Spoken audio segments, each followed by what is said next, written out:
डूब मरने का मुकाम है पाकिस्तान टीम के लिए। बल्कि आप एक काम करें, स्पेशली शान मसूद और बाबर आजम, ये चुल्लू भर पानी लें और उसमें डूब जाएं, आप डूब जाएं आप। पाकिस्तान को वेस्ट इंडीज ने बड़े बुरे तरीके से जो आज शिकस्त दे दी है, और ऐसा फेंटा पाकिस्तानी टीम को वेस्ट इंडीज ने लगाया है ना कि यकीन मानने, इसको आप कह सकते हैं कि घर में घुस के पाकिस्तान की टीम को वेस्ट इंडीज ने जलील किया है। जलील इसलिए किया है कि जो गड्ढा आपने जो वेस्ट इंडीज के लिए बनाया हुआ था ना, उसमें आप खुद जाके गिर गए हैं भाई। और आपके बैटर्स दांदियां करते हुए नजर आए वेस्ट इंडीज के स्पिनर्स के सामने।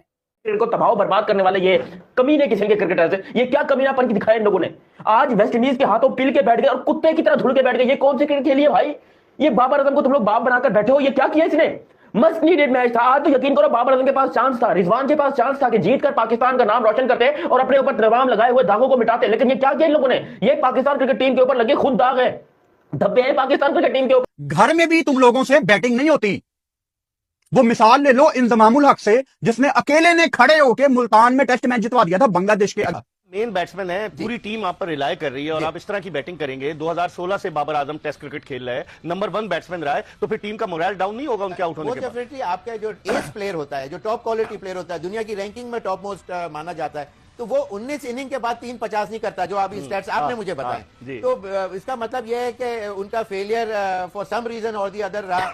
मेंटली स्विच ऑफ थे, बोर्ड की तरफ से कोई प्रेशर थे, या अमंग द टीम मेंबर्स उनकी कोई बन नहीं रही थी, या बाद दफा बैट पैच भी आता है। तो लेकिन ऑल सेड एंड डन, बड़े प्लेयर की जो क्लास होती है वो बहुत ज्यादा इनिंग नहीं लेता वापस बाउंस बैक करने के लिए। लेकिन साउथ अफ्रीका में शोएब कता कलामी इन्होंने 3 मिस सेंचुरियां बनाई, खासतौर पर जो आखिरी टेस्ट मैच था केप टाउन का, उसमें दोनों इनिंग्स में मिस सेंचुरी बनाई। लेकिन उसके बाद 4 इनिंग्स में 45 रन। आप अंदाजा लगाए आज के अगर 31 रन आप निकाल दें तो फिर उनके 14 रन 3 इनिंग्स में थे। यहाँ बिल्कुल, असल में ये विकेटें उनके इसलिए वो स्ट्रोक प्लेयर हैं, वो फंस के खेलने की उनकी आदत नहीं है। आप ज्यादातर देखें वो अपनी कवर ड्राइव और उस तरह के ऑन ड्राइव फ्लिक शॉट्स और इनके ऊपर रिलाई करते हैं। और उनका जो जब जितना अच्छा बॉल विकेट से निकल रहा होता है उतने अच्छे इनके खूबसूरत शॉट्स होते हैं। ये डिफरेंट टाइप ऑफ पिच की कंडीशन है, आपने देखा। तो इसमें वो शॉट्स नहीं लगने, तो आपको एडेप्टेबिलिटी जो है वो आपको अपनानी जरूरी होती है। इस तरह की बहुत से जो ग्रेट प्लेयर्स हैं, हमने भी बहुत टर्निंग विकेट्स के ऊपर खेले हैं, लेकिन अगर आप पहले से अगर जैसे right left arm leg spinner पे अगर रूम देके यूं करेंगे, जरा सा मिस करेंगे तो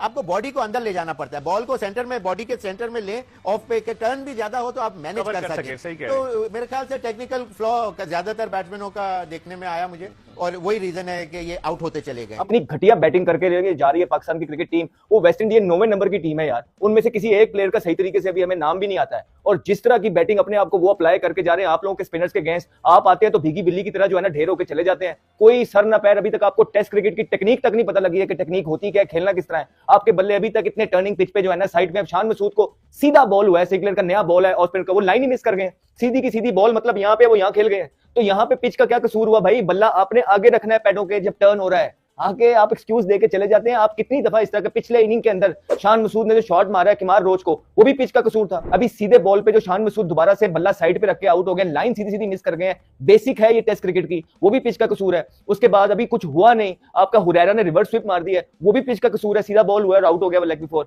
उसके बाद एक कैच छूटा, फिर उसने कामरान गुलाम ने जिस तरह पहली इनिंग में लंज किया, दूर वाले बॉल को लाइन मिस की, उसने लेंथ मिस की है, वो फिर आज सीधा कैच दिया गली में, उसने कैच एक चांस मिल ही गया। और जो शॉट मार के कामरान गुलाम आउट हुआ है वो भी पिच का कसूर है। बाबर आजम ने पहली इनिंग के अंदर जो है ना सीधे बॉल को डंडों वालों को कट मार दिया है, बाहर वाले बॉल को कट मारते हैं ना, सीधे डंडे वाले बॉल को कट मार दिया, वो भी पिच का कसूर था, कोई टर्न नहीं हुआ था। आज फिर बाबर आजम जो है ना कमिट कर गया फ्रंट फुट के ऊपर, ना वो पूरा आगे थे ना वो पूरा पीछे थे, हाफ कुक वो खेले हैं और उसके बाद वहीं से वो बॉल यूं करके ढूंढ रहे हैं और सिला पकड़ा के चले गए, वो भी पिच का कसूर है। प्रोग्राम के आगाज में ही थोड़ी सी हम पोजीशन की बात कर लेते हैं। राशिद लतीफ साहब, पोजीशन कुछ इतनी अच्छी नजर नहीं आ रही है, और अगर ये कहा जाए कि वेस्ट इंडीज टीम का पलड़ा भारी है तो गलत नहीं होगा। यकीनी तौर पर यह मैच कल तक खत्म होता हुआ नजर आ रहा है हमें। जी, इस वक्त वेस्ट इंडीज का पल्ला बहुत ही भारी लग रहा है और 3 विकेट आउट हो चुके हैं, मेन प्लेयर्स आउट हो चुके हैं। बाबर आजम एक हर्डल लग रहे हैं और सऊद शकील रन बहुत ज्यादा है चेज करने के लिए पाकिस्तान को। लेकिन जब तक खत्म नहीं हो जाता मैच तो हम कोई चीज ऐसी बोल नहीं सकते, जो कि मेरे ख्याल से मुमकिनात में से होता है कि आप जब अच्छी इनिंग खेलते हैं तो एक बड़ा मैच को जिताने की कोशिश की जाती है। पार्टनरशिप बहुत जरूरी है, जैसे आपने इंट्रो में कहा कि पार्टनरशिप वेस्ट इंडीज की, यहाँ पे भी हमें एक बड़ी पार्टनरशिप की जरूरत है। जिस तरह से पहले टेस्ट में जो फर्क रहा 141 की, जो रिजवान की सऊद शकील की पार्टनरशिप थी, वही डिसाइड किया उस मैच में। आज भी अगर देखें तो शुरू की दो जो पार्टनरशिप लगी हैं, ब्रेथवेट की लोही था, हालांकि लोही थे सिर्फ 7 रन बनाए थे। बाबर आजम आउट हो गया राशिद भाई। एब्सोल्युटली राशिद साहब, मैं आपको रोकना नहीं चाह रहा था, बट बड़ी विकेट मिल गई है इस वक्त वेस्ट इंडियन टीम को। बाबर आजम जो दीवार बन के खड़े थे वेस्ट इंडियन टीम के आगे, अब वो भी आउट होकर पवेलियन वापस लौट रहे हैं। उन्होंने 67 गेंदों पे 31 रन की इनिंग्स खेली। बाबर स्ट्रगल कर रहे थे और स्पिन को मैनेज करने की कोशिश कर रहे थे, लेकिन बहुत ज्यादा टर्न मिल रहा है यहाँ पर वेस्ट इंडियन बॉलर्स को, और बाबर आजम अब एक बार फिर बड़ी इनिंग्स खेलने में नाकाम रहे और पवेलियन वापस लौट रहे हैं। किंग ये जिम्बू ये वेस्ट इंडीज के आगे फिर अपनी शलवार उतरवा के आ चुका है। घंटे के किंग को वेस्ट इंडीज के कालू ने उनकी सेकंड 11 किया, थर्ड 11 किया, L11 टीम ने घर में घुस के पाकिस्तान क्रिकेट को तबाह कर दिया। पाकिस्तान क्रिकेट का घंटा बजा दिया उन्होंने पकड़ के। ये 2 टके के प्लेयर, ये मैं कहता हूं सिफारशी टोला, यकीन कर लो भाई वेस्ट इंडीज की, मैं कहता हूं थक्कड़ बॉलिंग लाइनअप, थक्कड़ तरीन बॉलिंग लाइनअप पाकिस्तान को घर में उड़ा गया। और वो हमसे घर में टेस्ट मैच लेकर जाने वाले हैं। मुझे बताओ मैं करूं तो करूं क्या, मेरा दिमाग फट रहा है। मेरे घंटे के किंग बोबजी 61 इनिंग्स हो चुकी हैं। बाबर आजम ने अभी तक इंटरनेशनल क्रिकेट में कोई 100 नहीं मारा। 61 इनिंग्स। और इसके जो लॉकडाउन वाले फैंस है ना, वो इसको कहते हैं बोबजी किंग है, बोबजी विराट से बेटर है। बेटा 61 इनिंग्स से बाबर आजम ने कोई 100 नहीं मारा। पिछले 4 सालों से बाबर आजम ने घर में कोई 100 नहीं, 3 सालों से बाबर आजम ने अपने घर में कोई 100 नहीं मारा। यह मुल्तान अपने घर वाली विकेटें, अपने घर की विकेटें, अपने मतलब की विकेटें बना के पाकिस्तान टीम वेस्ट इंडीज से हारी है दूसरा टेस्ट मैच। हाँ जी, वो मेरे जो हेड कोच साहब हैं हमारे आकिब जवेद साहब, वो कुछ फरमा रहे थे कल की प्रेस कॉन्फ्रेंस में कि हम टर्निंग विकेट बना रहे हैं। तो आपको क्या तकलीफ है? साफी को कहता है ये, आपको क्या तकलीफ है बाबा जी, हम टर्निंग विकेट बना रहे हैं तो हम जीत रहे हैं। हम जिससे भी खेलेंगे गोरों के साथ हम उसको हरा देंगे, इसलिए कि गोरों को टर्निंग विकेट पे खेलना ही नहीं आता। हमारे पास ऐसे बॉलर हैं जो टर्निंग विकेट पे हमें विकेट लेके देंगे। बड़ा अब पता लगा है घटिया किस्म की पिच बनाने का नुकसान ये है कि आपके जो लेजेंड प्लेयर है ना, जो हमारे लेजेंड हैं, जो बहुत ही अपने आप को लेजेंड समझते हैं, बबरो हो गई, शान मसूद हो गया, रिजू लिपस्टिक डांसर हो गया, ये खेलने इनसे भी नहीं हो रहा। आकिब भाई कैसे हैं आप? मजा आ रहा आकिब भाई अब आपको? कैसा वेस्ट इंडीज वालों ने हमारे यहाँ गले से हमें पकड़ा है, सही फंदा लगाया हमें। और आकिब भाई आप तो ये कह रहे थे कि हमने वेस्ट इंडीज के लिए इस वजह से स्पिन पिचेस बनाई हैं कि उनके जो बैट्समैन है वो स्पिनर्स पे अच्छा नहीं खेलते, वो फास्ट बॉलर पे बड़ा अच्छा खेलते हैं। और वो तो आपने सही बोला कि स्पिनर पे अच्छा नहीं खेलते, लेकिन मैं तो ये सोच रहा हूं कि उनकी तो बैटिंग भी इतनी तगड़ी नहीं है, सिवाय एक ब्रेथवेट जो ओपनर था, उसके अलावा तो है ही नहीं। तो उसके बावजूद भी वो इतने रन करके 254 की हमें लीड दी।